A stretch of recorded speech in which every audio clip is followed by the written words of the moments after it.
Жеңу түгел, катнашуы мөһим. Бу танылган сүзләрне француз җәмәгать эшлеклесе, тарихчы, педагог, әдәбиятчы һәм Олимпиада уеннарына нигез салучы Пьер де Кубертен әйткән. Олимпиадага эләгү генә дә бит иң яхшылар рәтенә керү дигән сүз. Бүген без программаның бер өлешен ярышу, узышу рухы темасына багышларбыз. Исәнмесез, сезнең белән белем дөньясы һәм мин тапшырының алып баручысы Айгөл Имамова. Алдагы минутларда. Туган телне белү, туган телне саклау. Россиядә татар телен кем яхшырак белә? Акыл, көч һәм тактика. Татарстан газетлары спартакиадада нинди күнекмәләр күрсәтте? Бу гамәл балалар, татарстандыларның рәсемнәре гамәлгә эләгәчәкме?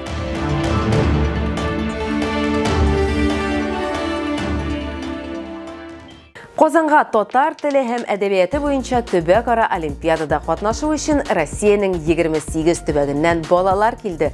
8-11 сыйныф укучылары. Ярышлар Идел буе физик культура, спорт һәм туризм университетында узды. Шулай кунакларга мәдәни экскурсия да оештырдылар. Казанның истәлекле урыннарын әйләнеп, татар театрларының спектакльләрен карап килделәр. Олимпиада татар теленең абруен күтәрү, аның матурлыгына игътибарны җәлеп итү өчен уздырыла. Катнашучыларга шулай гамәли ярдәм күрсәтү өчен методик кулланмалар әзерләделәр. Олимпиаданың ничек узганын Эльвира Җамалетдинова сөйләп китәр.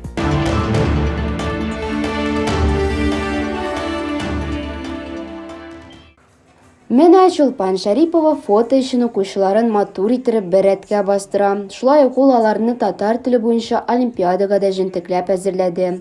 Аның зона этабы берничә көн дәвамында дуслык базасында узды. Чулпан Шарипова укучылары белән бу олимпиадада инде 4нче тапкыр катнаша. Аның сүзләренчә, татар теле буенча мондый чаралар ешрак үткәрелергә тиеш. Чөнки бу Татарстанда туган телне өйрәнү өчен ярдәм итә. Моннан тыш, алар ярдәмендә балаларда олы тормышта куллана алырлык талантлар ачыла. Татар теле һәм әдәбият белән олимпиада барлык башка фәннәргә караганда ниндидер бер югарырак масштаб белән үтә. Балалар да аны сизеп киләләр. Ел дәвамында балалар белән әзерлек алып барабыз. Безнең әзерлек август аеннан ук башлана, чөнки бер килгәндә без 20 баладан артык бала киләбез. Мәсәлән, үзем бу елында 22 бала алып килдем.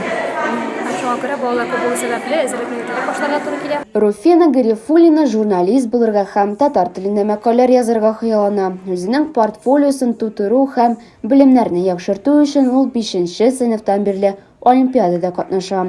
Руфина тормышны нәкъ менә татар теле белән бәйләргә тели. Мәктәп укучысы фикеренчә, хәзерге яшьләр туган теле өчен таяныч булып тора. Әгәр алар татар телендә сөйләшмәсәләр, ул юкка чыгачак. Минем үзем татар теле, үземнең тел дөньямны үстерәсе, байтасы килгәндә мин шулай казына үземнең белемнәрен тагын да арттырам. Энҗелиясов да үз белемнәрен тикшерергә карар кылды. Олимпиадага әзерләнү өчен ул күп вакыт сарыф итте. Август аенда энҗе мәктәп этабына бик нык әзерләнде. Иртәдән кичкә кадәр китапханәдә утырып, татар теле кагыйдәләрен өйрәнде. Аннары бу вакытта укытучы белән бергә ул узган еллардагы олимпиада биремнәрен ясый башлады. Шулай энҗе муниципаль этапка кадәр барып җитеп призер булды. Дөресрәк әйткәндә, баштан ук эшләрне алгач, ул җиңел генә тоелса да, шунлыкта ул алай түгел. Җиңел булды дип әйтә алмыйм, ләкин мин ышанам. Быел татар теле буенча олимпиадада республиканың 35 районыннан, шулай ук Казан һәм Чаллыдан 287 укучы катнашты. Чара 3 көн дәвамында узды. Шул көннәрдә укучылар олимпиадага гына әзерләнмәделәр. Алар шулай ук бер-берсе белән таныштылар һәм күңелле вакыт үткәрделәр. Катнашучыларның эшләренә Татарстанның төрле институтларының татар теле һәм әдәбияты кафедрасының профессор-укытучылар составы бәя бирде. Олимпиада җиңүчеләр һәм призерлары таныклыклар һәм дипломнар алды.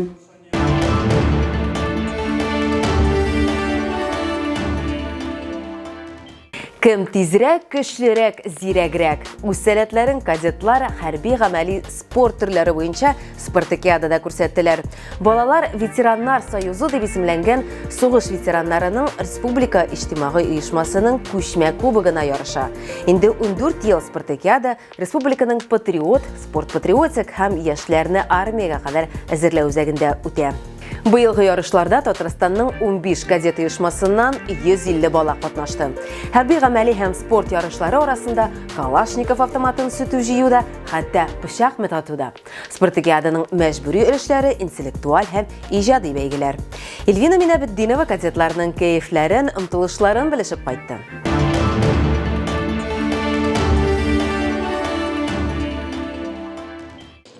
Равнять! Смирно! Здравствуйте, товарищи кадеты! 150 тәрбияләнүче республиканың 15 кадет интернат мәктәпләреннән гомуми строй рәтендә басып торалар. Еллык спартакиадага йомгак ясау көне. Быел ул 14нче тапкыр инде узды.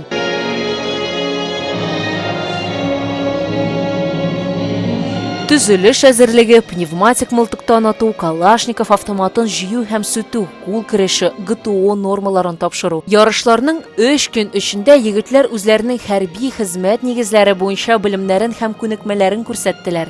Ләкин физик яктан әзерлек кенә җитми. Хәрби формага һәм физик яктан әзерлеккә интеллект өстәлергә тиеш. Кадетларны нәкъ шулай тәрбиялиләр. Шуңа күрә ярышларда интеллектуаль һәм иҗади бәйгеләр мәҗбүри өлеш. Бу дәүләт йомгаклау аттестациясе дисциплиналары буенча комплекслы сынаулар, ватан тарихын белү викториналары һәм эссе язу. Поздравляю вас с этим замечательным праздником.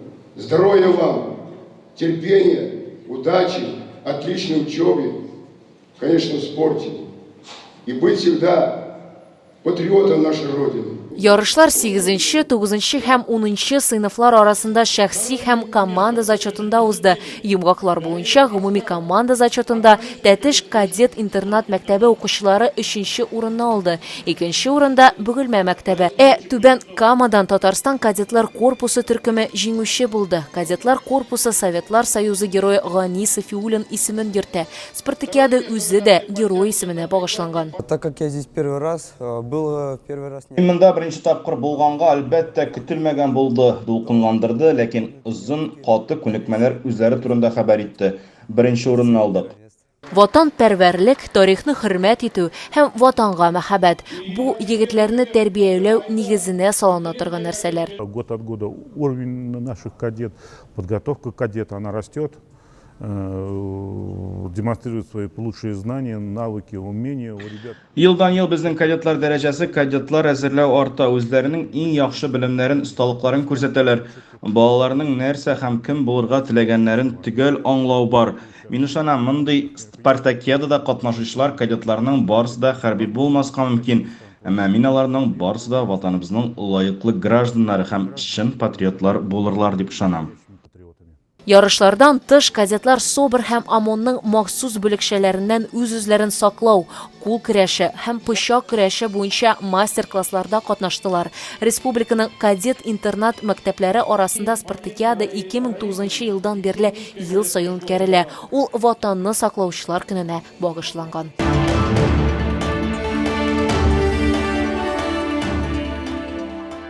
Татарстан балаларының рәсемнәре гамәлгә ничек эләгәчәк һәм галимнәр фикере кем тизрәк үсә, кызмы, әллә малаймы? Булар барысы турында хезмәттәшем Нияз Рахман сөйләр. Алга таба мәгариф, фән һәм балачак дөньясыннан мавыктыргыч яңалыклары турында кызыклы тәнәфес рубрикасы.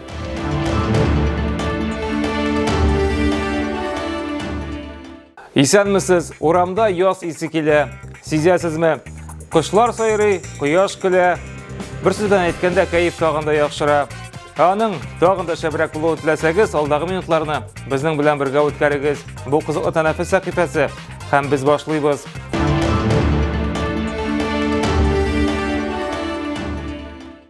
Бала туу гаиләгә әлбәттә зур бәхет алып килә. Авыл якты дөньяга аваз алган әти-әниләр төрле әзерлекләр аша уза. Шалда яшәүче Анна исемле кыз тагын бер шәп яңа чара уйлап тапкан. Ул исә дөньяга аваз салучы сабыйларның үзе сурәтен чигү белән шөгыльләнә. Булачак әти-әниләр дә бу зур кызыксыну уята икән. Мондый чигүне башкару беренче карашка гына җиңел кебек ди Анна. Бер рәсем төшерү өчен 20 көн вакыт кирәк. УЗИ, когда ты приходишь первый раз и видишь своего ребенка через экран УЗИ, это же так волнительно, это такие трепетные чувства. Я думаю, что это очень такое, что-то тонкое, трепетное материнство, да, беременность, первое фото ребенка. И мне захотелось вот именно вот эту нежность передать. Со временем выцветают или теряются вот эти снимочки УЗИ, да, которые мы получаем. Поэтому вот именно нить, именно ткани, это очень-очень надолго сохранится память, потому что, я не знаю даже, это можно передавать, а на самом деле вот как памятный такой сувенир из поколения в поколение, наверное, семейная такая реликвия.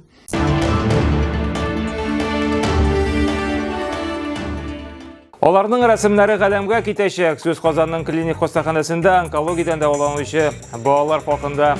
Аларга кунакта Россия гөрәй очучы космонавт Сергей Кут-Сверчков килә. Биредә ракета дип аталган махсус арт-терапия үткәрәләр. Аның кысаларында балалар рәсемнәр ясыйлар.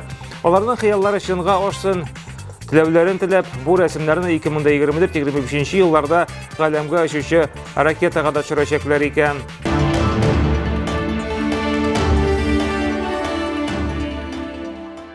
Чираттагы яңалык кабаттан нейрошелтерләр хакында. Бу юлы ул Гарри Поттерга бәйле. Бу юлы аны АКШта уза торган Black Rock фестиваленә җибәрәләр.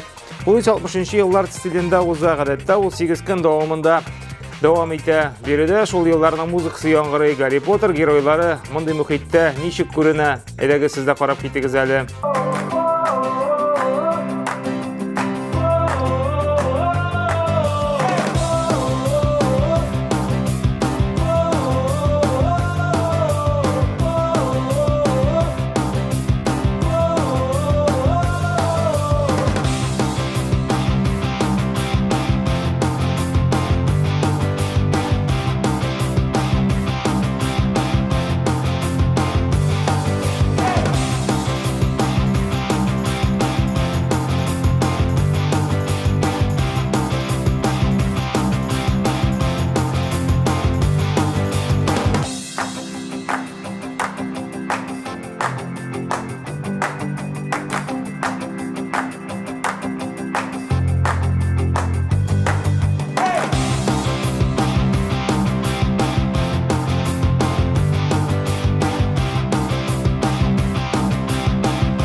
Унике балалы гаилә ничек яши, нинди мәшәкатьләр белән очраша? Чираттагы язма нәкъ менә шуның хакында.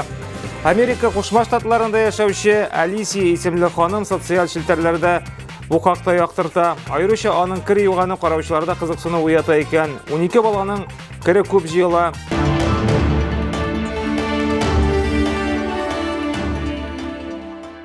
Кем тизрәк өлгерә? Кызлармы, әллә инде малайлармы? Бу сорау гадәттә күпләрне борчый.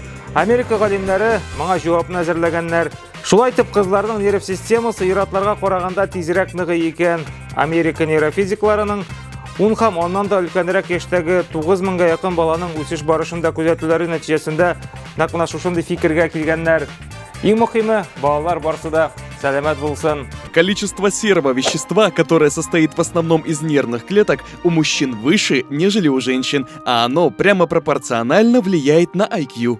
Что же касается академической успеваемости, то школьницы и студентки показывают более высокие результаты, а вот в условиях соревновательной среды – мужчины. Бу атнага менә шулар иде. Очрашырбыз. Сәламәт булыгыз.